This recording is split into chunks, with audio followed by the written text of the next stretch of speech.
exam. Are you happy you are all going to pass? Yes.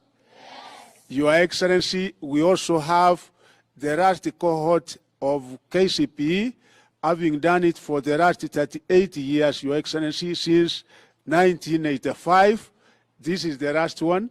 We have 1,415,315 students, pupils, doing this exam countrywide with 28,000 centers, and all of them, Your Excellency, are prepared.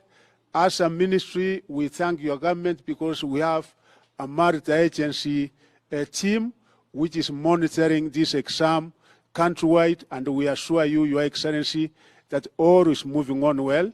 As I was here, I've confirmed that each and every part of the country, Your Excellency, the exams have gone to all the schools, and Your Excellency, also to assure Kenyans that your government is not increasing their fees when they go to Form 1, and all of them who are here are going to be placed in Form 1. We have enough places. There is no school fees increment. It is 53,000 for national schools and extra county schools, and 45,000 for county schools, and it is going to remain as such.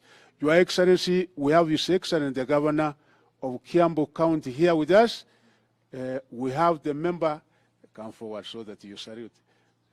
Your Governor is here on the word from him. Asante.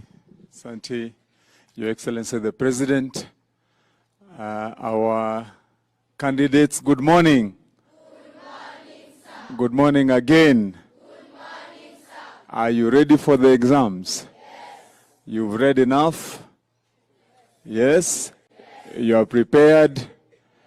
You are trusting in God that we are going to do well, and this school will be an example in the entire of Kiambu County that we do the best. You are ready?